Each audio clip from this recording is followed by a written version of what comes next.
कई सारे क्वेश्चन और पैसा का ट्रांजैक्शन कहीं से होगा हो, कंपनी कहाँ रजिस्टर्ड है, इन सब चीज़ों को डिटेल्स अभी इसमें आया हुआ है। इसमें कई लोग संलिप्त पाए गए, इसमें से 13 लोगों को गिरफ्तार किया गया। जब इनसे पूछताछ किया गया तो पाया गया कि एक पूरा नेटवर्क चल रहा था।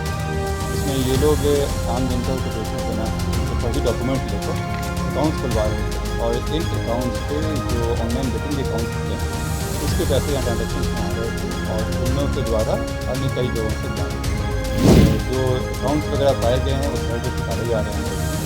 कई अकाउंट्स में जो है वो भारतीय करेंसी के अलावा विदेशी करेंसी का भी इस्तेमाल किया गया है और कुछ को जो पेमेंट किया गया है वो फाइनेंस अकाउंट क्रिप्टो करेंसी के लिए भी इस्तेमाल होता है, उसमें भी किया गया है।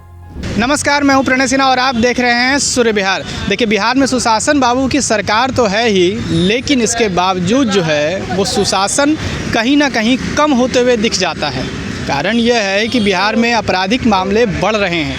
आपराधिक मामलों की बात करें तो कल जो है वो गर्दनी बाग में एक व्यक्ति को जो है गुप्त सूचना के आधार पे अरेस्ट किया जाता है और उसके पास लगभग 50 से ज़्यादा एटीएम कार्ड मिलते हैं, कुछ सिम कार्ड भी जो है वो मिलते हैं। इसको लेकर जो है आज पटना सिटी एसपी वेस्ट ने जो है एक प्रेस कॉन्फ्रेंस रखा था, जिसमें कि जो है उन्होंने इसकी पूरी जानकारी दी और उन्होंने क्या कुछ कहा, आइए आपको सुनाते हैं। तो मामलों में आज आप लोगों से बातचीत करनी है। पहला मामला है जो गर्दनी बाग से संबंधित है। इसमें हाल फिलहाल में काफ़ी ऐसे मामले आ रहे थे जिसमें एटीएम में छेड़छाड़ करके और आम जनता को धोखा में रखते हुए एटीएम को उसमें चिपका कर रख लिया जाता था और उनका जो सीक्रेट कोड होता है वो देख के उनके साथ धोखाधड़ी किया जा रहा था। इसका एक पूरा गिरोह चल रहा था। इसमें जब कार्रवाई किया गया तो इसमें कई लोग इसमें सम्मिलित पाए गए। इसमें से 13 लोगों को गिरफ़्तार किया गया। जब इनसे पूछताछ किया गया तो पाया गया कि एक पूरा नेटवर्क चल रहा था जिसमें ये लोग आम जनता को बेवकूफ़ बना के उनके फ़र्ज़ी डॉक्यूमेंट लेकर अकाउंट्स खुलवा रहे थे और इन अकाउंट्स पे जो ऑनलाइन बेटिंग के अकाउंट्स होते हैं उसके पैसे या ट्रांजैक्शंस में आ रहे थे और इन लोगों के द्वारा अन्य कई लोगों तक जा रहे थे। इसमें पूरा एक चेन बना हुआ था। तो ये लोग 2 तरह का काम करते थे। एक तो ये लोग अकाउंट्स प्रोवाइड करते थे जिसमें सारी डिटेल्स वगैरह रहते थे और इसका इस्तेमाल जो ऑनलाइन गेमिंग ऐप्स होते हैं उसके पैसा को चैनलाइज करने के लिए होता था। और दूसरा जो एटीएम में छेड़छाड़ करके आम लोगों का जो एटीएम को रख लेते थे और उसके धोखाधड़ी का जो पैसा होता था उसको भी इस्तेमाल करते थे। इसमें 13 लोगों की गिरफ्तारियाँ हुई हैं। इसमें कुछ लोग बैंक से संबंधित भी हैं और इस पूरे नेटवर्क का पर्दाफाश किया गया। इसमें कुछ लोग गया से पकड़ाए हैं, कुछ पटना से और कुछ बेतिया से। और जो अकाउंट्स वगैरह पाए गए हैं वो सारे डिटेल्स निकाले जा रहे हैं। इसमें इन कई अकाउंट्स में जो है वो भारतीय करेंसी के अलावा विदेशी करेंसियों का भी इस्तेमाल किया गया है और कुछ को जो पेमेंट किया गया है वो फाइनेंस अकाउंट जो क्रिप्टो करेंसी के लिए भी इस्तेमाल होता है उसमें भी किया गया है। और इन सभी में जो अन्य लोग भी हैं उन पे भी हम लोग नज़र रख रहे हैं। 13 लोग फिलहाल जा रहे हैं और जो आगे बैंक के स्टेटमेंट वगैरह है उसका आगे कार्रवाई किया जाएगा। किस बैंक के अधिकारी यहाँ कर्मी हैं? ये लोग जो लोन एजेंट्स होते हैं वो उसका काम करते थे और इन्हीं के द्वारा अकाउंट्स वगैरह प्रोवाइड किया जाता था। ये लोग कई बैंक्स के साथ काम कर रहे थे। बैंक के एम्प्लॉय नहीं थे ये, लेकिन बैंक के लिए जो लोन एजेंट होते हैं उनके द्वारा काम किया जा रहा था। घटना को कदम कुआं, कंकड़बाग, पत्रकार नगर, बोरिंग रोड में इलाके में घटना को अंजाम दिया, एटीएम बदल देते थे।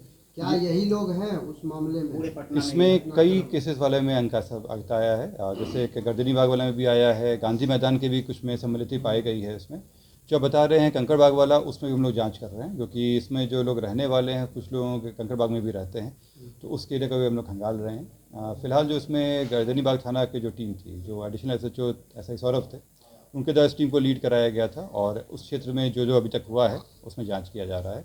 इसमें अन्य जगहों का भी निश्चित रूप से आएगा, क्योंकि जिस तरह का ट्रांजैक्शन है भारी संख्या में, तो इससे निश्चित है कि कई लोगों को इन्होंने धोखा दिया है। क्या कुछ बरामदगी हुई है सर? इसमें इन लोगों के पास से जो किट होता है, जो अकाउंट्स का किट वगैरह होता है, वो मिला है। करीब इनके पास से 54 एटीएम कार्ड मिला है, 11 पासबुक है, 23 मोबाइल सिम के साथ मिला है। ये सारे इनमें से किसी के नाम पे नहीं थे, ये सब फर्जी वाले थे। 5 सिम है इसमें अलग से मिला है, 5,900 रुपया है, 2 4 चक्का वाहन है और 28 चेकबुक और एक पासपोर्ट इनके पास से बरामदगी हुई है। आप देख सकते हैं कि 54 एटीएम कार्ड मिलना अपने आप में ही एक बहुत बड़ी शंका देता है और जैसे मैंने बताया कि विभिन्न जगहों से लोग गए थे, कुछ लोग गया में ऑपरेट कर रहे थे, कुछ लोग पटना में थे, कुछ लोग बेतिया में थे। इसके अलावा अन्य राज्यों के भी लोग हैं, तो उसको भी खंगाला जाएगा। इसमें मास्टरमाइंड सर कौन है? मास्टरमाइंड इस सब में कौन है? इसमें देखिए, इसमें कई लोगों की सहभागिता मिला के है, और जिसमें मैंने बताया था कि सौरभ द्विवेदी करके है, ये बेतिया का है, यही मेन है जो सबको लेकर आया था, और उसी की तरह एक चेन बनाया गया था जो विभिन्न अकाउंट्स वगैरह लाने के लिए। सवाल उठता है सर, राजधानी में दर्जनों मामले केस दर्ज हुए हैं इस एटीएम फिर बदल में, क्या इनसे पूछताछ किया जाएगा? जैसे मैंने आप लोग को बताया कि पूछताछ में ही कई केसेस आए, और जैसे यहाँ पे गांधी मैदान का भी केस इसी से निकला है, और भी कई केसेस हम लोगों ने लिस्ट बनाए हैं जहाँ पे लोगों की सहभागिता आई है।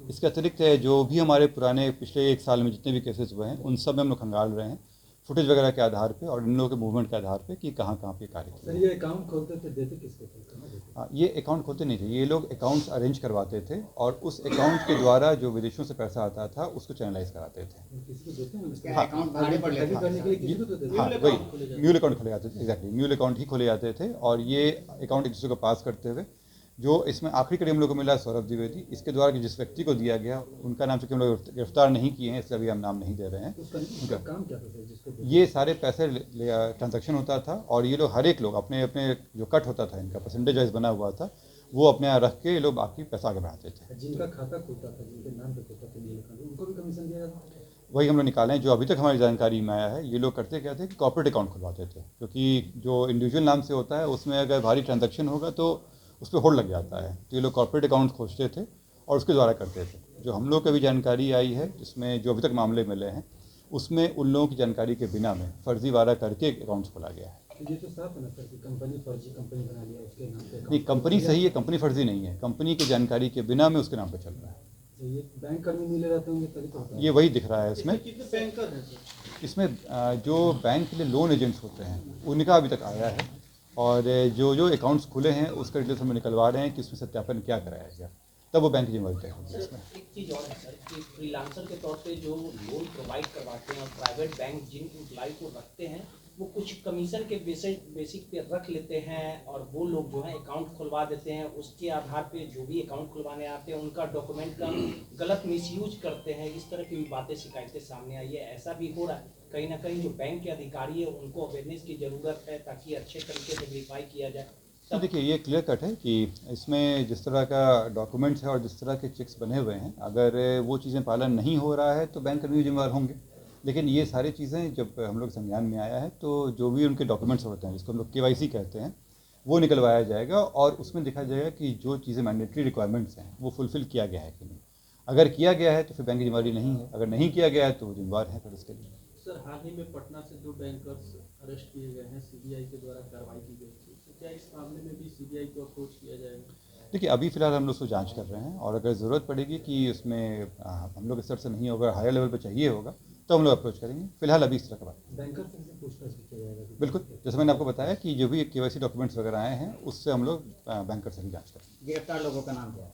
इसमें 13 लोग हैं, डिटेल्स हम आप लोगों को शेयर कर देंगे। सौरभ त्रिवेदी का नेटवर्क विदेशों तक, इसमें मैंने आपको बताया कि इसमें ट्रांजैक्शंस हुए हैं, बाहर से पैसा आया है और पैसा बाहर भी गया है, और अब इनको कितना नॉलेज था ये तो जांच में क्लियर होगा, लेकिन इनके अकाउंट से पैसा आगे गया है। किन किन राज्यों में सर इनका आदमी है, किन किन राज्यों में इनका नेटवर्क है? देखिए, हम लोग फिलहाल जो बिहार में 3 जगहों से, गया, पटना और यहाँ से बेतिया से लोगों को उठाए हैं।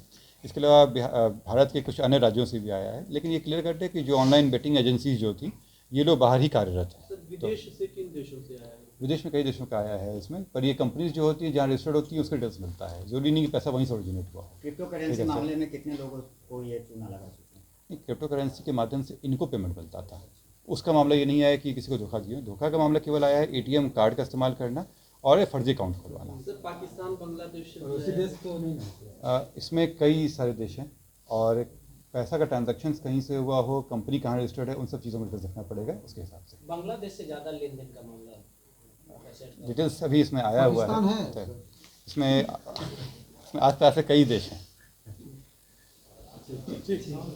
तो क्या कुछ कहा SSP ने, आपने वो बखूबी सुना कि किस तरह से आपराधिक मामले जो हैं बढ़ रहे हैं, उसके मामले की पूरी जानकारी उन्होंने दी, और आगे उन्होंने ये भी कहा कि लोगों को इससे सावधान रहने की भी ज़रूरत है। बाकी आप भी सावधान रहें, सूर्य विहार पर बने रहें हमारे साथ। मैं हूं आपके साथ प्रणय सिन्हा, बहुत बहुत धन्यवाद।